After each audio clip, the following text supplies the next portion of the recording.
This commenter says, Tom, as old as you are, don't you remember the days when asking someone who they voted for was the same as asking them how much money they made?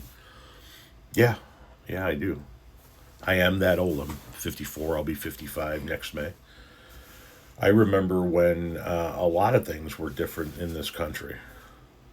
I got to tell you, I don't get offended when people ask me how much money. I never have gotten offended when people ask me how much money I make, because I feel that the people that don't want you talking about how much money you make are the people that pay you the money, so that we can't be comparing how we're doing in an overall market when we're trying to maximize our earnings and they're trying to minimize their outpay.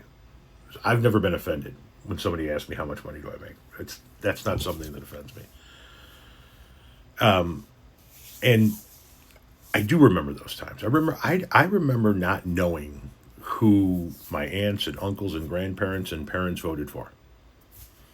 I remember hearing them talk about politics if Jimmy Carter was on the TV or Ronald Reagan was on the TV. I can remember that, but not knowing who the who their general political leanings fell to.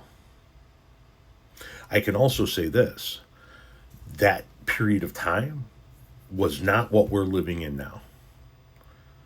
We didn't have fascism rising in the United States of America back then. We had differences of opinions.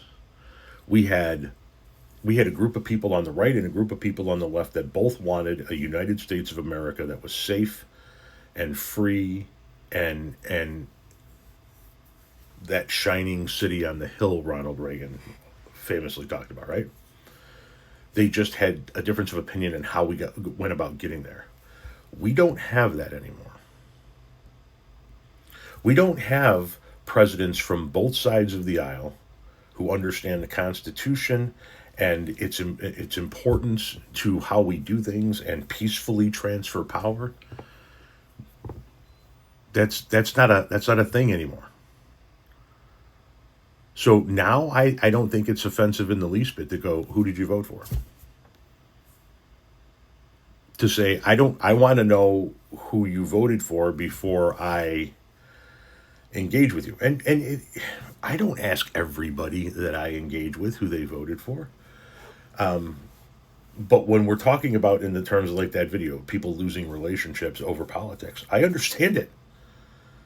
I understand it. It's not like it was in the 70s or the 80s. It isn't.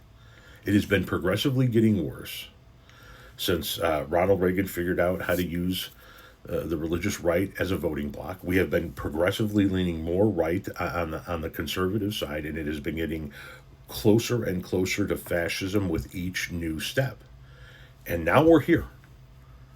And so I think it is entirely justified to say, I don't want to have anything to do with you if that's what you support.